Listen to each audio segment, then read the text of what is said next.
Zacarías 1. Yo, el Señor, estuve muy enojado con los antepasados de ustedes. 1. Causa del juicio. El enojo como ley universal y situación actual. Este versículo abre el mensaje profético enfatizando la causa del juicio divino. No podemos entender el enojo de Dios como una reacción emocional humana, sino como la expresión automática de una ley espiritual. No os engañéis, Dios no puede ser burlado. Todo lo que el hombre sembrare, eso también segará. Gálatas 6:7. En términos modernos, pensemos en la sociedad actual.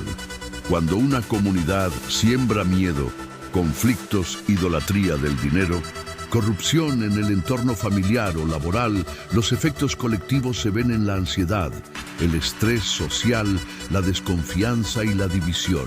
Así funciona esta ley.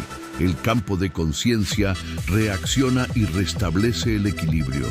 Así, el enojo del Señor no se trata de rabia violenta, sino de una retroalimentación espiritual, la restauración del orden cuando la balanza colectiva se altera.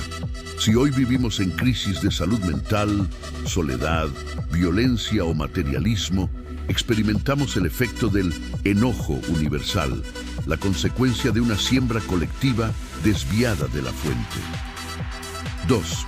El principio cíclico. Repetir el pasado o transformarse. Zacarías habla a una generación que repite patrones ya vividos. El exilio fue consecuencia del abandono espiritual de sus padres.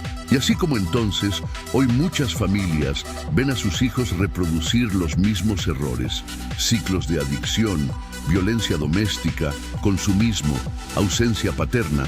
La herencia no es solo de genes, sino de conciencia colectiva. La Biblia advierte en Éxodo 20:5, no te inclines ante ellos, ni los adores, porque yo soy el Señor tu Dios. Castigo el pecado de los padres sobre los hijos hasta la tercera y cuarta generación.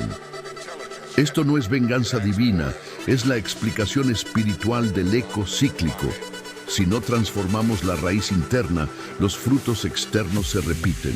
En una comunidad o empresa, si no se cambian los hábitos tóxicos y las creencias limitantes, el enojo, los problemas y crisis se manifiestan una y otra vez bajo nuevas apariencias.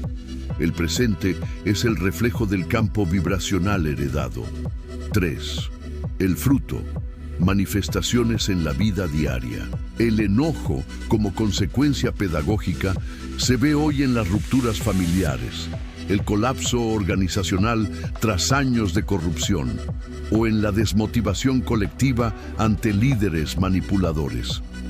El exilio babilónico fue la manifestación física de este proceso espiritual. Destruyó el Señor sin misericordia todo el territorio de Jacob. Lamentaciones 2.2. No por crueldad, sino como llamado para recapacitar y restaurar el centro interior.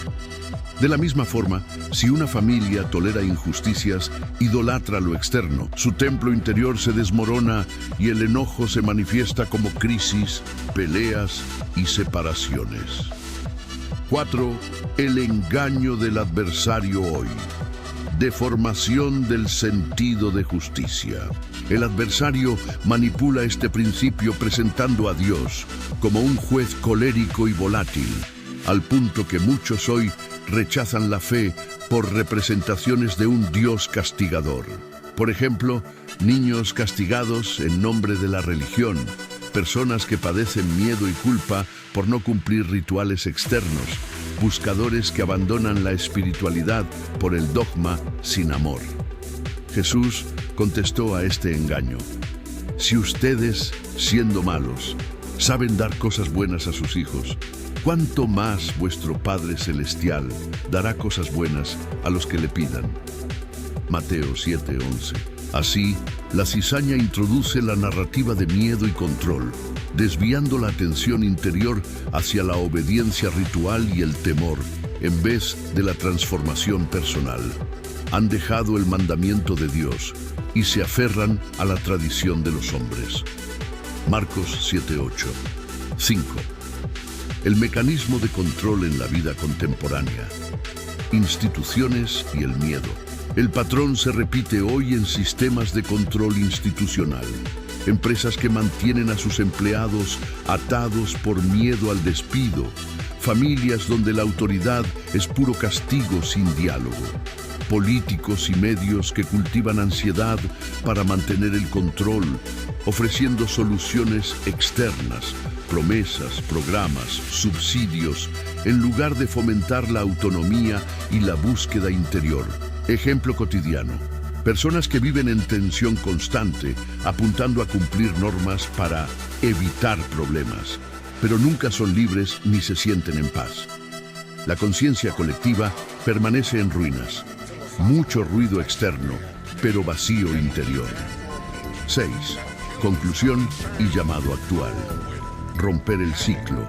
Restaurar el templo interior. Este versículo es una advertencia universal. Así dice el Señor: vuelvan a mí y yo volveré a ustedes. Zacarías 1:3.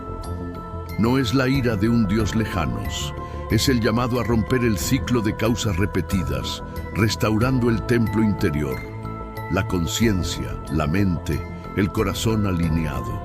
Hoy, restaurar el orden implica reconocer que el enojo no es el castigo de un Dios caprichoso, sino el síntoma del caos interno y colectivo.